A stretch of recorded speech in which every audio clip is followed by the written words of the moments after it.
Hi everyone, Ari here with Ollie. Today we're going to take a look at why your dog might be refusing to walk. When your dog doesn't want to walk, it can be frustrating and worrying, especially if they're usually active. But there are some common reasons why this might happen, and it's important to figure out what's going on so you can help your pup. So let's get started.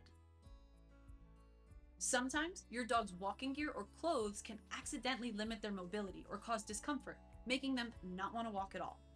Check to see if your dog's collar or harness is pinching them in any way, and make sure protective and outdoor gear is not too loose or tight.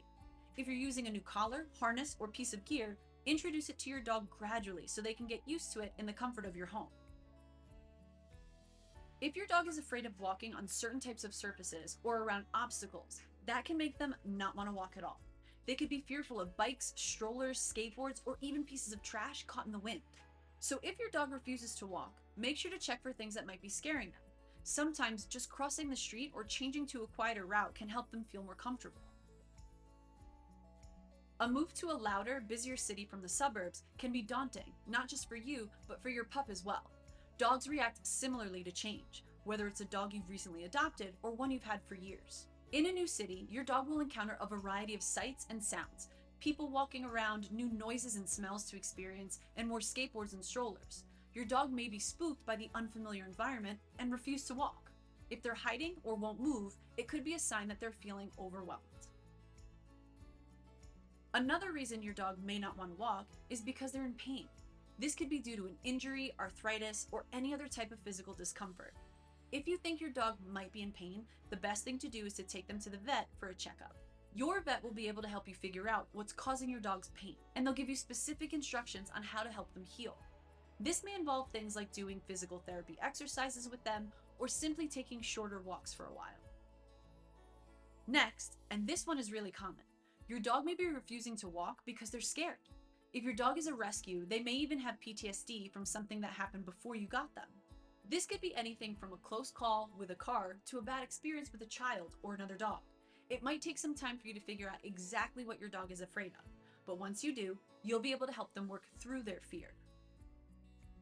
If your pup only acts out when it's time to leave the dog park or go for a walk in the rain, they might be trying to tell you that they want to stay. If that's the case, they might lay down or run away. Try working on your dog's recall skills to avoid tricky situations when you're outside. They should be able to come to you when you call them, even if they're in the middle of playing with their favorite toy. You can also try asking for another cue or behavior before you put on their leash, so they don't associate coming back to you with ending their fun. Those are some of the most common reasons why dogs refuse to walk. If your dog falls into one of these categories, don't worry. There are definitely things you can do to encourage them to walk. Here are a few more quick tips. We all know dogs love food, so if your dog isn't motivated to walk with you, try offering them something they really want. The trick here is to offer high-value treats like cheese, peanut butter, or even hot dogs. Something they don't normally get, but that they really love. If your dog is showing signs of severe anxiety or fear, it's best to get professional help from a certified dog trainer who uses positive reinforcement and fear-free methods. A trainer will be able to put together a customized plan to help your dog learn to walk confidently. If you're out on a walk and your dog encounters something they are really stressed by, like a skateboarder or a big crowd, it's okay to walk the other way and try again another day. Sometimes, forcing them to face their fears will only make things worse. If your dog is refusing to walk, it's likely for one of these simple reasons, so don't worry.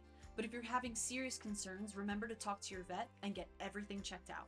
Check out the links below for other helpful resources and more details on what we went over today. And feel free to give us a thumbs up and subscribe if you like these videos. Remember, take it one paw at a time. You've got this.